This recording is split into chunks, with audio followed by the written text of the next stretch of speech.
Greetings, travelers, and welcome to another episode of VG Art Review. In this episode, we're going to be taking a look at Grow Home.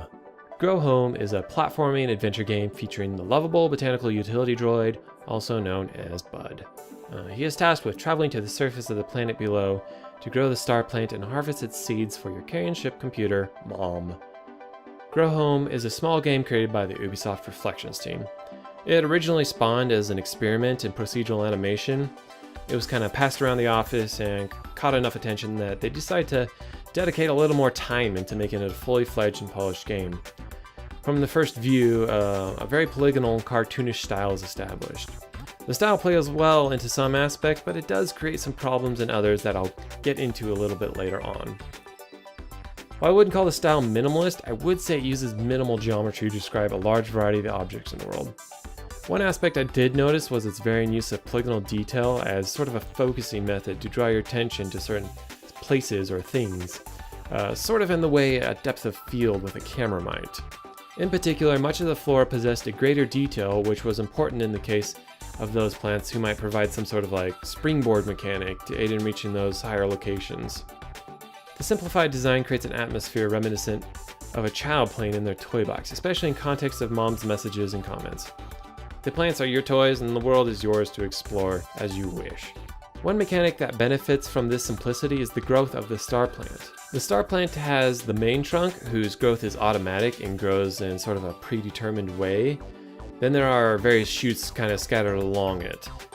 Each shoot is small at first, but as the botanical utility droid, you are able to grab on and grow it.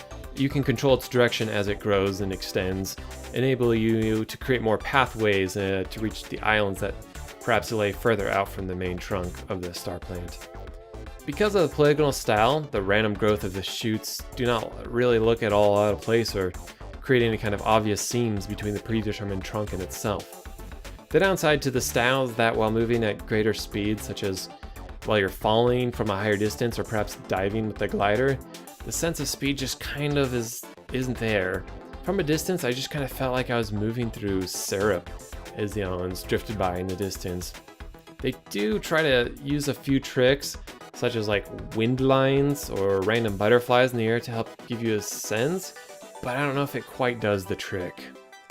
Earlier, I'd used the term procedural animation. Now, if you don't know what procedural animation is, don't feel bad, because I didn't really either at first, and I had to do a little bit of research. To simplify what is really kind of a complex subject, procedural animation is sort of the idea of creating animations on the fly in response to certain factors or situations. For example, if you're playing an online game that had some sort of slash wave or waving animation, that would be considered a static animation. One which is going to be exactly the same every time it is triggered. Every time you type /wave in the chat or whatever. Procedural animation is more along the lines of maybe like a walking animation, and in response to a slope, maybe they'll take a bit of a higher step or their feet will be slanted on different slopes. For arms, it could be something along the lines of maybe like swinging a bat, and swinging would not fully complete when it hits a wall or some sort of solid object, whereas maybe with a static animation it would just clip through and finish the animation as it does every single time it is triggered. So all this might seem a bit off topic for the idea of VG Art Review, but I'm getting to a point here, so please bear with me. The most evident use of procedural animation is in Bud's character animations.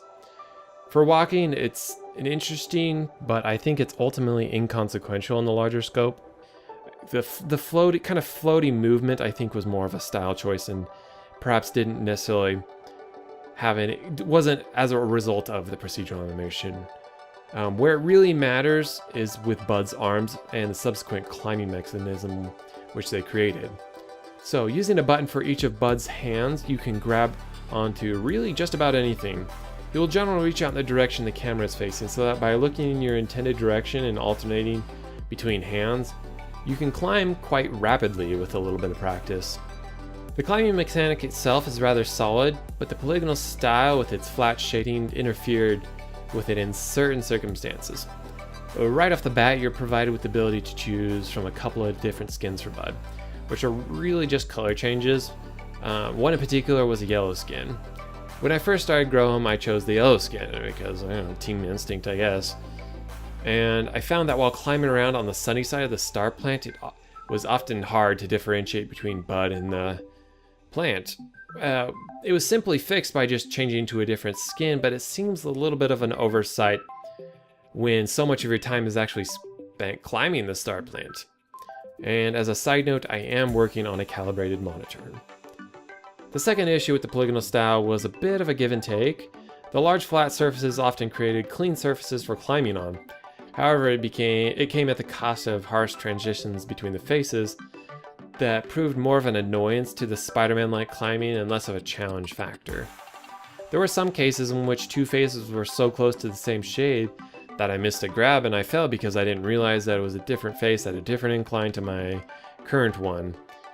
I found the problem to be in areas with either a lot of light or very little, such as under some of the floating islands, where contrast was limited. Ultimately, while the style caused some problems, it was on a level I really wouldn't consider game-breaking. Grow Home does make use of a day and night cycle, but its effectiveness is something to be questioned. As far as I was able to tell, the time of day did only a little in terms of mechanics.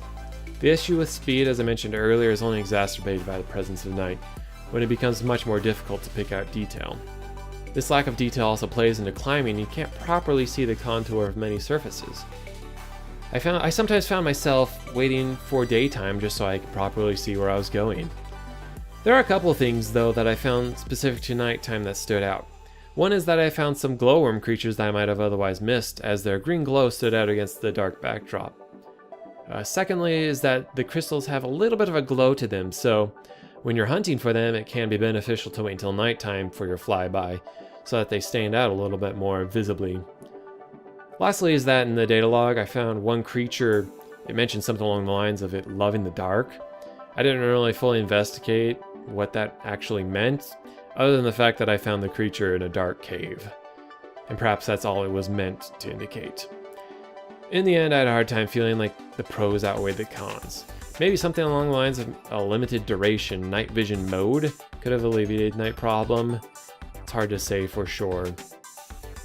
One stylistic choice I could have done without is the screen flickering effect, meant to imitate sort of that of a monitor.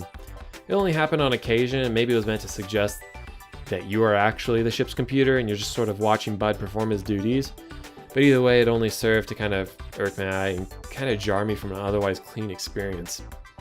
I would like to have seen it used more situationally, like if Bud hits the ground too hard or if he falls into the water. Something a little less regular, I suppose. In the end, Grow Home provides a shorter experience ranging from about 2.5 hours up to 7, depending upon if you decide to go just straight for the plant growth or if you want to go around and collect stuff and do all there is to do. The style remains mostly consistent from start to finish, providing an easygoing experience. While it does feel experimental in its limited scope, it had an overall consistent and clean style with a few issues in lighting. If Grow Home sounds like a game for you, then check it out on Steam, or perhaps even check out its more fully fleshed out sequel, Grow Up. This has been another episode of VG Art Review. If you enjoyed this episode, don't forget to give it a like, subscribe, all that usual stuff. If there's something you'd like me to check out in this series, like a game in particular, just send an email to letsgaming@gmail.com and I will take it into consideration. Have a good day, everyone. Bye-bye.